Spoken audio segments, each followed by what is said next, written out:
Je n'ai pas le nom d'André Ermac. Je n'ai pas d'autre nom. Je ne vais rien commenter pour l'instant. J'attendrai la fin du jour suivant. Une nouvelle sensationnelle qui a secoué toute l'Ukraine. Le Bureau national anticorruption et le parquet spécialisé anticorruption d'Ukraine ont annoncé aujourd'hui, le 11 mai, avoir notifié à l'ancien chef du bureau du président ukrainien une suspicion de blanchiment d'argent lors de la construction de logements de luxe près de Kiev. Si l'on compare ces informations du NABU et du SAP, des images des perquisitions sont également apparues aujourd'hui, sur lesquelles on a remarqué l'ancienne éminence grise du bureau du président. Il devient clair qu'une suspicion a été notifiée à Andriy Yermak, qui n'a jamais rejoint les forces armées ukrainiennes, bien qu'il l'ait promis. Andriy Yermak, l'homme qui a concentré pendant des années un pouvoir sans précédent entre ses mains, est désormais officiellement visé dans une affaire pénale pour le blanchiment de centaines de millions de hryvnia. Dans cet épisode, nous allons tout analyser ensemble.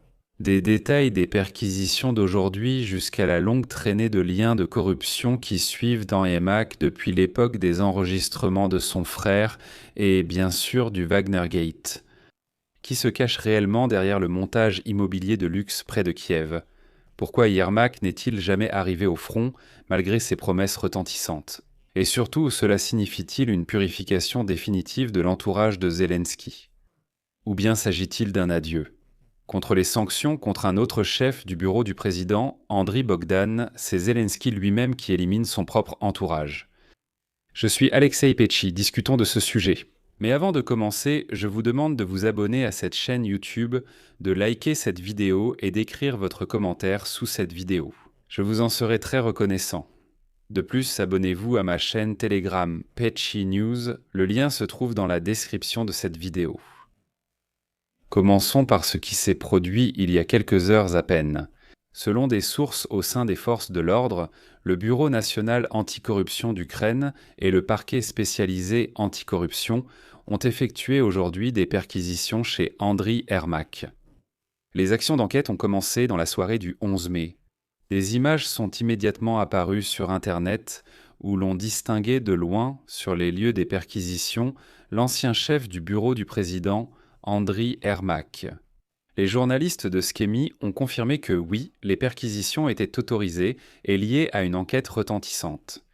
Mais il est intéressant de noter que le Bureau national anticorruption d'Ukraine et le parquet spécialisé anticorruption ont clairement essayé de rendre les perquisitions aussi publiques et spectaculaires que possible.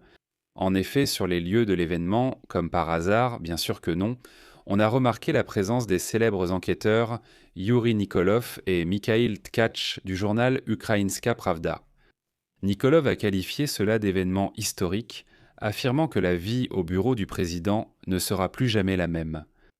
Plus tard, le Bureau national anticorruption d'Ukraine et le parquet spécialisé anticorruption ont officiellement annoncé avoir mis au jour un groupe organisé soupçonné de blanchiment de biens acquis illégalement pour un montant total de 460 millions de hryvnia, et selon l'enquête, Andriy Yermak est un membre clé de ce groupe. Il s'agit de la mise en œuvre d'un projet de construction de luxe dans la banlieue de Kiev. Et vous savez, je ne fais allusion à rien. Mais tout récemment, nous avons tous vu les nouveaux enregistrements de Minditch, d'où l'on a appris que dans la banlieue de Kiev, d'étranges maisons de luxe sont construites pour des inconnus. Andriy et Vova. Je ne vais rien commenter pour l'instant. On verra dans les prochains jours. À ce stade, vous êtes déjà... Vous ne recevez plus de doses, apparemment, plus. qu'à Kiev. Le NABU et le SAP affirment avoir mis au jour un groupe organisé ayant légalisé 460 millions de hryvnia dans une construction de luxe près de Kiev, dans le complexe Dynasty. Y a-t-il votre maison ou celle du président Minditch Chernyshov? Je n'ai aucune maison. Je n'ai qu'un seul appartement et une seule voiture que vous voyez ici.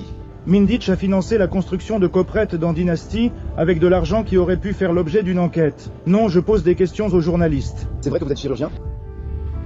Au sujet de l'enquête. Eh bien, vous avez déjà entendu beaucoup d'élucubrations. Nous voulons entendre de vous ce qui vous est utile. Je m'appelle Andriy Yermak, je n'ai pas d'autre nom. Et toi, tu as reçu une notification de suspicion, Andriy Yermak? Selon l'enquête, les actes du suspect sont qualifiés en vertu de la partie 3 de l'article 209 du Code pénal de l'Ukraine. Il s'agit d'une légalisation, c'est-à-dire du blanchiment de revenus à très grande échelle. La sanction prévue par cet article est jusqu'à 12 ans de privation de liberté avec confiscation des biens. Les actions d'enquête urgentes se poursuivent, et Andrei Yermak lui-même a été vu dans une voiture pendant la réalisation des procédures. Il convient de rappeler que ce n'est pas la première visite des détectives du NABU chez l'ancien chef du bureau du président. Le 28 novembre 2025, le NABU avait déjà effectué des perquisitions à son domicile dans le cadre de l'affaire Midas. Le même jour, Andriy Yermak a fièrement rédigé une lettre de démission que le président Zelensky a immédiatement acceptée.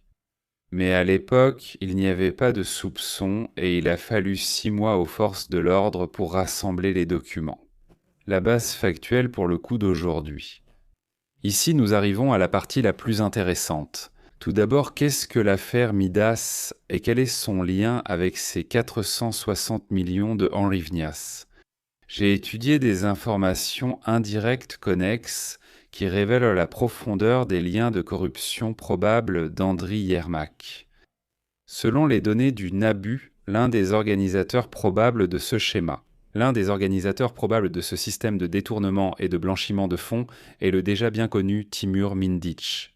C'est le copropriétaire du studio Kvartal 95 et une personne considérée comme un proche ami à la fois d'Andriy Yermak et du président de l'Ukraine, Volodymyr Zelensky. L'enquête estime que les intérêts de certains promoteurs immobiliers pouvaient être défendus par l'intermédiaire du bureau du président et que les revenus étaient détournés via des sociétés écrans ou, comme on les appelait, des back-office. De plus, en mai, donc au début de ce mois-ci, de nouveaux enregistrements de Mindic sont apparus.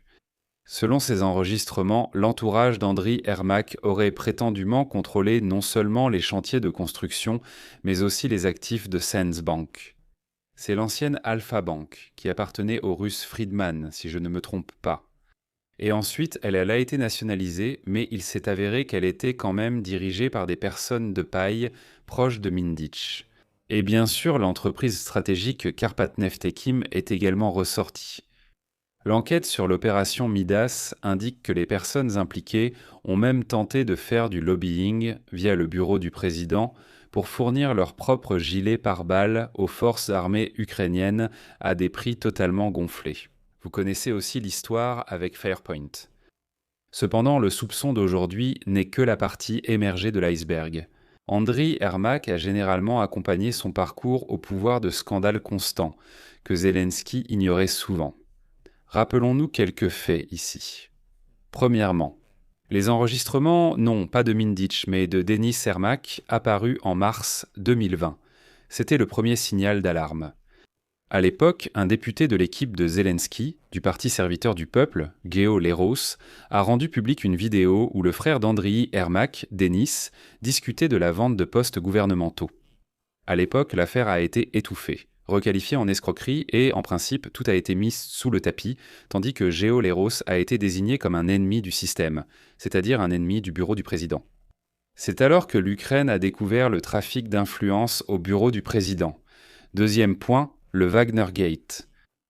Eh bien, il est impossible d'oublier l'échec de l'opération visant à capturer les combattants russes de la SMP Wagner. L'ancien chef du renseignement, Vassili Bourba, a clairement indiqué que c'est Andriy Yermak qui a donné l'ordre de reporter cette opération, ce qui a conduit à son échec. L'enquête de Bellingcat a confirmé que l'initiative de reporter l'opération venait du bureau du président. La question de savoir s'il ne s'agissait pas d'un acte de trahison au profit de la Fédération de Russie reste toujours en suspens, et cette affaire a également été étouffée, tout le monde l'a simplement oubliée. Troisièmement, les affaires russes et Rajimov. Même pendant l'exercice de ses fonctions. Pendant la guerre à grande échelle, les enquêteurs du projet Shemas ont rappelé les liens d'Ermak avec Rakamim Emanuilov. C'est un homme d'affaires russe qui était lié à Ilgam Rajimov, un camarade de promotion de Vladimir Poutine lui-même. Et alors Ermak s'est justifié en disant que ce n'était, je cite, qu'une aide juridique à une connaissance de longue date de son père. Mais des entreprises communes, comme Interprom Finance Ukraine par exemple, figuraient dans les registres pendant des années. Quatrièmement, il s'agit d'une manipulation autour des forces armées ukrainiennes et de la question du front. Après avoir quitté le poste de chef du bureau du président en novembre 2025, Yermak a déclaré bruyamment et avec emphase « Je pars au front ». À ce moment-là, Yermak affirmait qu'il avait été humilié, qu'on l'avait abandonné en déclarant qu'il voulait défendre sa dignité, les armes à la main, dans les rangs des forces armées ukrainiennes. Mais dès janvier 2026, le député Yaroslav Zelezniak a rendu publique la réponse du ministère de la Défense de l'Ukraine. Yermak ne s'est adressé à aucun centre de recrutement, il n'a pas été mobilisé et bien sûr personne ne l'a vu sur le front.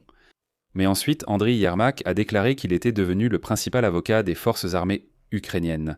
Eh bien, c'est ainsi qu'il s'est autoproclamé. Mais il y a des questions dans cette histoire. Pourquoi a-t-on balancé Yermak précisément maintenant ? Eh bien, tout d'abord, il est possible que la pression de l'Occident soit en cause ici. L'administration Trump, qui essaie tout de même de nous imposer ce qu'on appelle un plan de paix, a déjà laissé entendre à plusieurs reprises qu'elle ne travaillerait pas avec des personnalités toxiques dans l'entourage de Zelensky. Il est possible qu'Yermak soit simplement devenu un obstacle à la diplomatie, car nous savons qu'actuellement, c'est Rustem Umerov qui a entièrement repris cette diplomatie. Un autre protagoniste de cette histoire. Deuxièmement, il me semble que le NABU et le SAP ont enfin ressenti une véritable indépendance après l'affaiblissement politique de la hiérarchie du bureau du président en 2025. Et j'aimerais croire que les perquisitions et les soupçons d'aujourd'hui sont un signal pour tous qu'il n'y a plus de personnes intouchables. Si la culpabilité d'Andriy Yermak dans le blanchiment de 460 millions de hryvnia est prouvée devant le tribunal anticorruption, ce sera alors la chute la plus retentissante de l'histoire de l'Ukraine moderne. Cela signifiera que cette dictature du soi-disant justice par téléphone meurt finalement sous la pression de la société. Mais voici la question. Andriy Yermak, est-ce que ce n'est que le début ou est-ce qu'on va simplement tout mettre sur son dos ? Je rappelle qu'un peu plus tôt, Volodymyr Zelensky a imposé des sanctions contre un autre de ses anciens chefs du bureau du président, Andrei Bogdan. Il n'a même pas expliqué pourquoi ces sanctions ont été imposées. En fait, les sanctions, je le rappelle, sont un instrument de punition extrajudiciaire qui était censé fonctionner comme une punition pour les Russes. Nous ne pouvons pas les juger, mais nous pouvons leur imposer des sanctions. Cela permettait aussi d'harmoniser nos sanctions avec celles de nos partenaires occidentaux. Et en fait, on ne peut pas simplement imposer ces sanctions contre les Ukrainiens. Mais ce qui est intéressant, c'est qu'après, Andrei, c'est-à-dire Bogdan, un deuxième, c'est-à-dire Yermak, a aussi été pris dans le lot. Je vais mettre des points de suspension ici. Donnez votre avis dans les commentaires sous cet épisode. Écrivez dans les commentaires si vous croyez en un procès équitable contre Andrei Yermak. Est-ce simplement une nouvelle mise en scène ? Abonnez-vous à la chaîne, cliquez sur la cloche et n'oubliez pas de mettre un like. Et si vous souhaitez soutenir le travail de cette chaîne YouTube, vous pouvez le faire en faisant un don via les liens et les coordonnées bancaires dans la description de cette vidéo, ou via le code QR affiché sur vos écrans. C'est tout pour aujourd'hui, prenez soin de vous. Au revoir à tous.